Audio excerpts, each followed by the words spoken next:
এই লাশ আমরা রাখবো কোথায়? এমন যোগ্য সমাধি কই?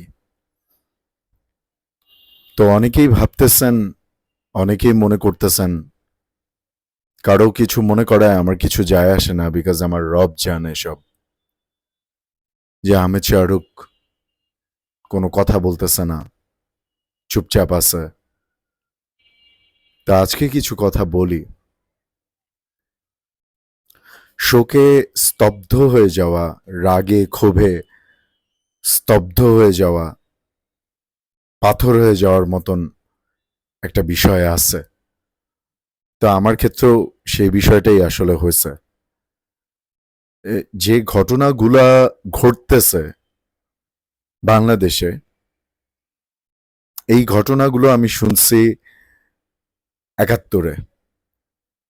না আমার বাবা মার কাছে, আমার দাদা নানার কাছে, আমার পূর্বপুরুষের কাছে আমি শুনছি যে ৭১-এ পাকিস্তানি হানাদার বাহিনীদের দ্বারা এরকম সিচুয়েশন বাংলাদেশে সংঘটিত হয়েছিল। তখন কিভাবে বাংলাদেশের সর্বস্তরের মানুষ সংঘবদ্ধ হয়ে গেছিল, একত্রিত হয়ে গেছিল এই অন্যায়, এই জুলুমের বিরুদ্ধে। আমরা একটা স্বাধীন বাংলাদেশ পাইছি। তো আজকে যখন আমার কানে বাজে মুগ্ধর ভয়েসটা, যে পানি লাগবে কারো পানি, তার ১৫ মিনিট পরেই সেই ছেলেটা মাথায় গুলি লাইগা রাস্তায় লুটায় পড়ে, রক্তে ভেসে যায় রাস্তা। আজকে যখন আমি দেখি যে একটা ছোট্ট শিশু ছাদে খেলতে গেছে, সে কিছু বুঝেও না, সে হয়তো হেলিকপ্টার দেখে তার দিকে তাকাইছে, হ্যাঁ, সে এভাবে গুলিবিদ্ধ হয়ে মারা যায়। আমি যখন দেখি কোনো সাধারণ মানুষ বারান্দায় হট্টগোল শুনে কি হয়েছে সেটা দেখতে গিয়ে সেই জায়গায় গুলি খেয়ে মারা যায়, হ্যাঁ, আমি যখন দেখি একটা বাচ্চা, তাকে জিজ্ঞেস করা হইতেছে তোমার বাবা কোথায়, সে এতটাই সরল, এতটাই শিশু যে সে বুঝেও না যে মারা যাওয়া কাকে বলে। সে বলতেছে বাবা মারা গেছে, হাসতে হাসতে বলতেছে, খেলতে খেলতে বলতেছে। সে জানেও না সে এতিম হয়ে গেছে।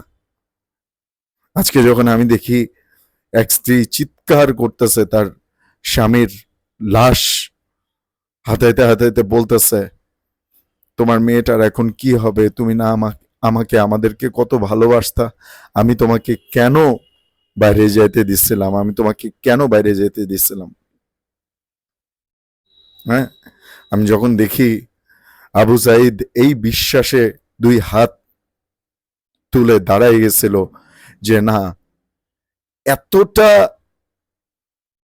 মানে এতটা নিষ্ঠুর কেউ হইতে পারে না যে আমি এভাবে নিরস্ত্র অবস্থায় আমি এভাবে বুক পেতে দাঁড়ায় যাব আর আমার বুকে গুলি করে দিবে।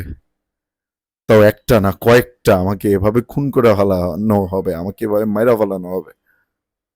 বড় জোর আমার দিকে ইটপাটকেল ছোড়া হতে পারে, আমাকে গ্রেফতার করা হতে পারে, তা আমাকে যে এভাবে প্রকাশ্যে দিনের আলোতে এভাবে শুট করা হবে এটা ভাবে নাই। তো যা চলতেছে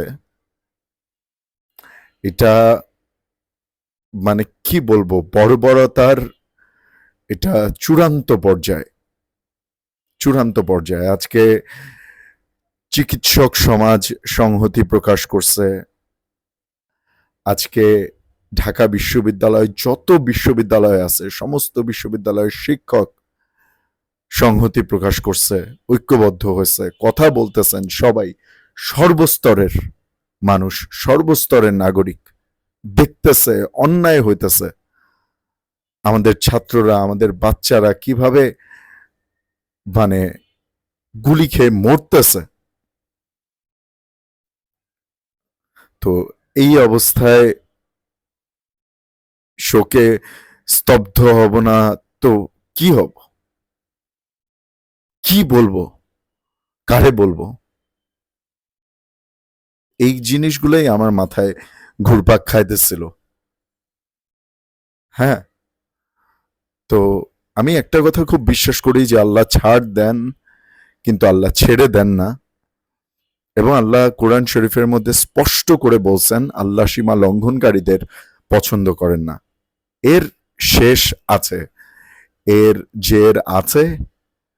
জুলুম কোনো কালে ইতিহাসে নাই। জুলুম, জালিম কখনো এই পৃথিবীর বুকে টিকতে পারছে, আল্লাহ টিকতে দিছে।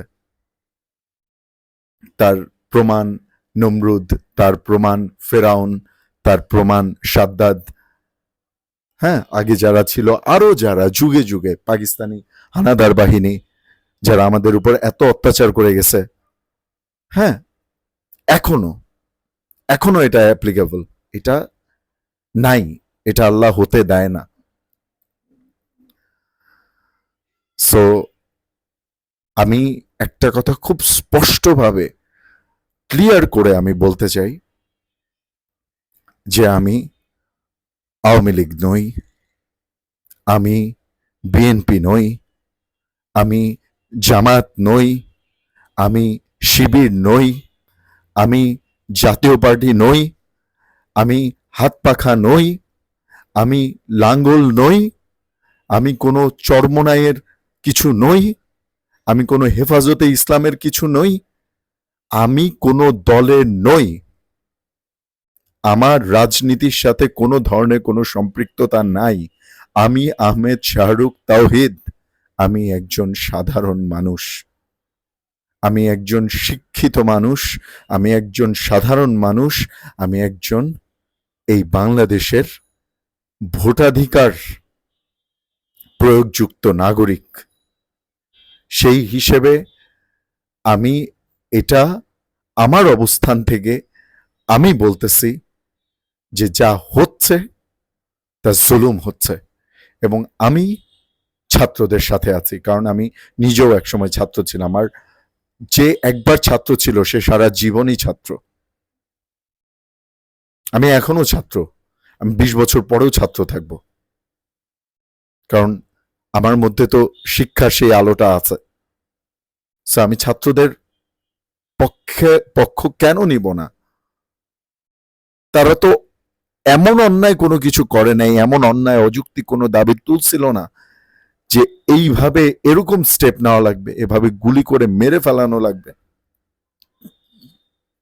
এবং কত নির্দোষ ছাত্রছাত্রীদেরকে আটক করে নিয়ে যাওয়া হতেছে, তাদের কোনো ট্রেস পাওয়া যাইতেছে না। পরিবার জেলখানার সামনে গিয়ে কান্নাকাটি করতেছে, থানায় গিয়ে কান্নাকাটি করতেছে। কত মা বাবা ঘুমাইতে পারতেছে না রাত্রেবেলা, কত মায়ের বুক খালি হয়েছে।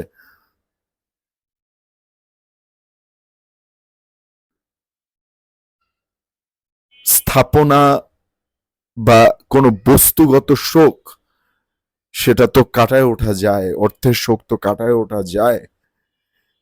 কিন্তু তাজউদ্দিন আহমেদের ছেলে সোহেল তাজউদ্দিন একটা কথা বলতেছিল যে একটা প্রাণের মূল্য কোটি কোটি কোটি কোটি কোটি কোটি টাকার চেয়েও বেশি।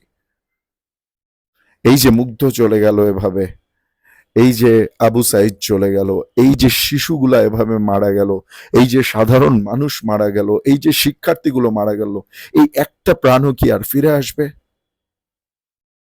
এই একটা প্রাণও কি আর কেউ ফিরে দিতে পারবে?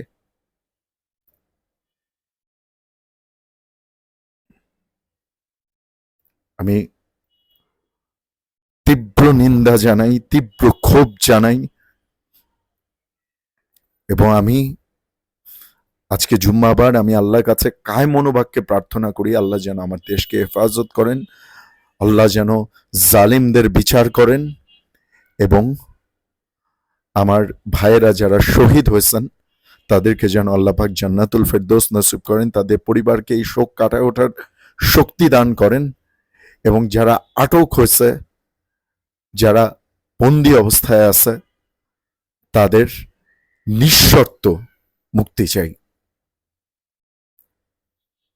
এটাই আমার বক্তব্য।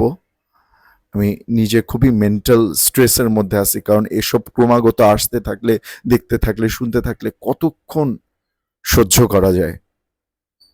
আমি মানে কিছু যে বলবো, কিছু বলার মতন ওয়ার্ডস আমার কাছে আসলে এখনো নাই। আমি জানি না আমি মানে এতক্ষণ যা বলছি আমি ভুল বলছি। ভুল তো অবশ্যই বলি নাই, আমি সঠিক বলছি, আমি আমার বিবেকের তাড়নায় বলছি। হ্যাঁ, তো এটাই আর কি। তারপরেও বলবো আমার আসলে আমি শোকস্তব্ধ, আমার আসলে বলার মতন কিছু আসলে নাই। আমরা কি এই বাংলাদেশ চাইছিলাম? শুধু এই একটা প্রশ্ন রেখেই শেষ করি। আমরা এই বাংলাদেশ চাইনি। এই এই রক্তাক্ত বাংলা, এই মানে নিরাপত্তাহীনতার বাংলা, এই বাংলা আমার না। আমার সোনার বাংলা, আমি তোমায় ভালোবাসি।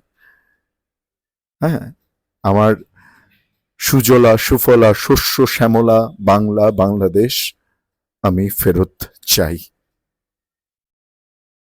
আমি ফেরত চাই আমার সুজলা সুফলা শস্য শ্যামলা, আমার স্বনির্ভর, আমার শান্তিপূর্ণ বাংলাদেশ, মানুষের অধিকারের বাংলাদেশ আমি ফেরত চাই। আসসালামু আলাইকুম। সবাই দোয়া করবেন আমার দেশের জন্য।